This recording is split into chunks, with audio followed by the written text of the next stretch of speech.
up his tangible presence to them. And the presence of God is not about goosebumps.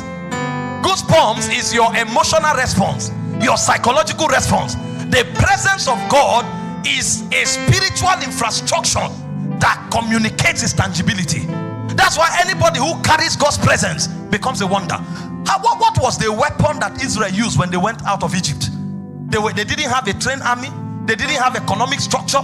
They didn't even have any proper structure or institution to sustain them. All they had was the Shekinah. And as they moved, everything they needed was supplied. The Bible said their shoe grew with them.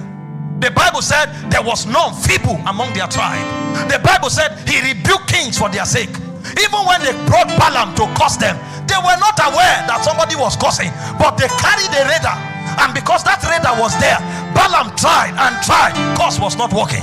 And when he entered where they get curses from, he said that chamber was empty. I entered, I didn't find any curse. He said there's no enchantment against Jacob. He said there's no. Imagine your enemy testifying that there's no weapon that can kill you. There's no divination against Israel. Why?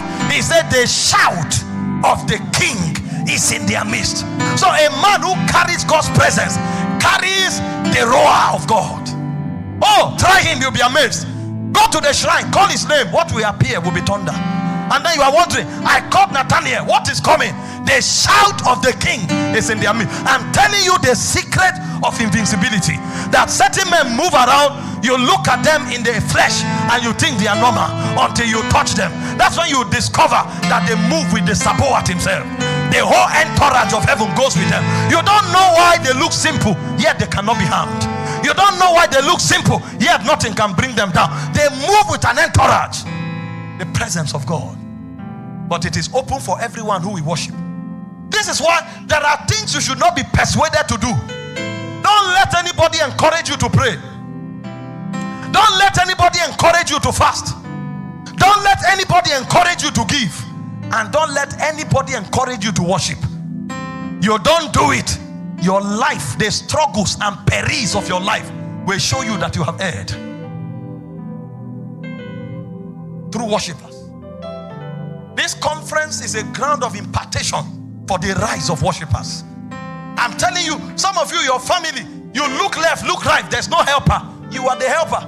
You were looking in the wrong direction. But see, there are things that need to wake up inside you. There are things that need to rise up on your inside.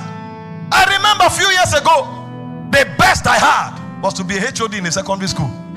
My only uncle that all of us were trusted in was cut off. You turn left, turn right, no help. You call people, they ignore you. I never knew that I was the help until things began to rise. Oh, when those things rise in you, you become like a fortress. You don't just suffice for those who are connected to you, you become a blessing to nations. The Bible said in Isaiah 60 verse 15, he said you were a desolate land.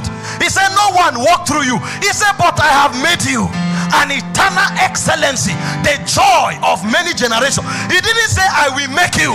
He said I have made you. Your job is metamorphosis. You need to transform. You need to transfigure. He said we all with open faces, beholding as in a glass the glory of the Lord. We are metamorphosed. Listen, those of you hearing me now, some of you kings need you. But there is a version of you that only the presence of God can bring out. That's why worship must become your lifestyle. Elohim Adonai.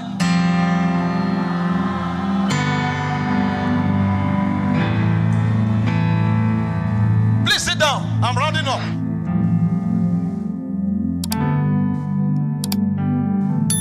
One of the weapons of worshipers is the presence. That's why worshipers usher us into God's presence. That means they carry it. In 2 Kings 3:15, Elisha wanted to prophesy. He said, get me a minstrel. The instrument of the prophetic is in Zion, but I can't enter. Get a minstrel. And they brought somebody, carried the flute.